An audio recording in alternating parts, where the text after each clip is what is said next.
Hey guys, this is Nick from MTG Unlimited, and today I'm going to be doing a John Planeswalker Standard deck tech. This deck has been getting a lot of hype recently and had two Pro Tour top 8s at Pro Tour M15.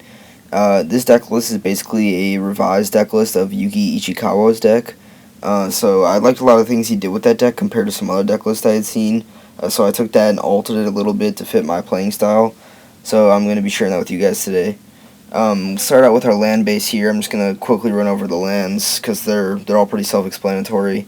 You guys can make whatever changes you want to the land base depending on when you're playtesting what you see you're not getting enough of or you're getting too much of, so it's really flexible. With that being said, let's just get started. We have 1 Blood Crypt, 3 Forest, 1 Swamp, 4 Llanowar Waste, 2 Overgrown Tomb, 4 Stomping Ground, 4 Temple of Abandon, 4 Temple of Malice, and 1 Urborg Tomb of Yawgmoth. So that's pretty much the land base. It's 24 lands, so pretty standard.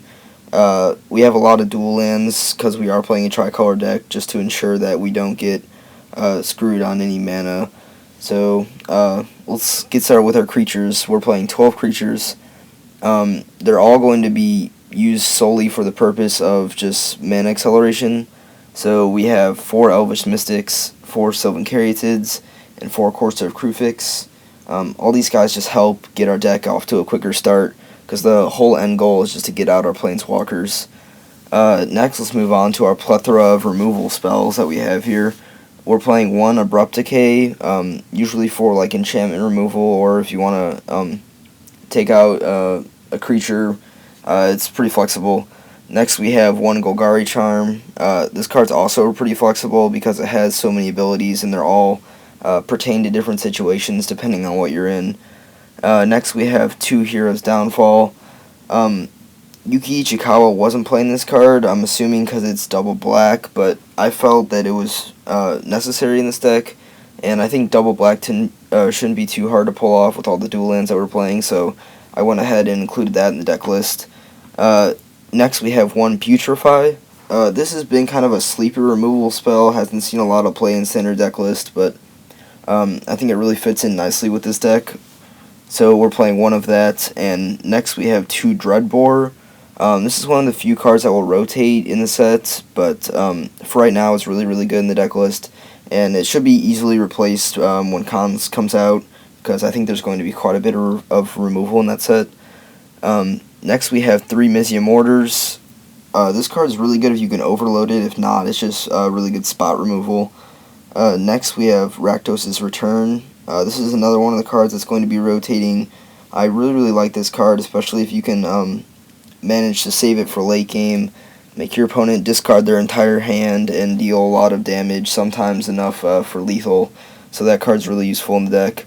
And last but not least, we have good old Thoughtseize played as a 2 of, just to get the game started by picking out some of the good cards in our opponent's hand and get us on top pretty quick.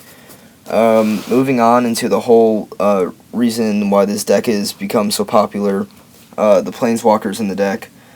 Starting off, we have 2 Chandra Pyromaster. She costs 4 mana, and normally we're going to just use her 0 or 1. We can use her -7 occasionally just to pump out removal spells if we need to clear our opponent's board or something like that. But usually we're just going to stick to the 0 and +1 with her. Next we have 1 Garruk Apex Predator.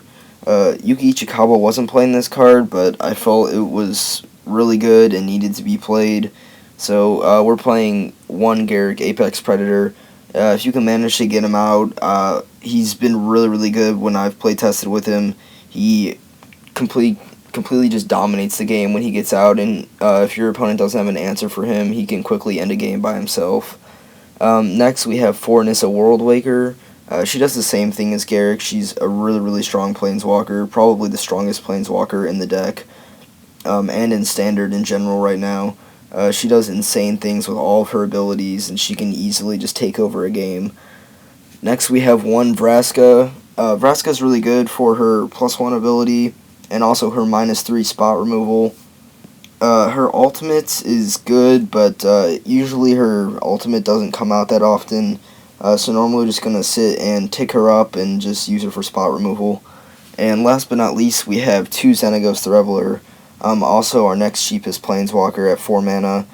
He puts out a lot of Satyr tokens, good mana accelerator for our Garruk and Nissa and some of our heavier Planeswalker drops. So, like the other Planeswalkers, not going to use his ultimate too much, mostly for 0 and +1. That's the deck list, guys. Thanks for watching. Make sure to like and subscribe. Check out the rest of our channel. We do weekly giveaways, deck techs, and much more. So, thanks, guys.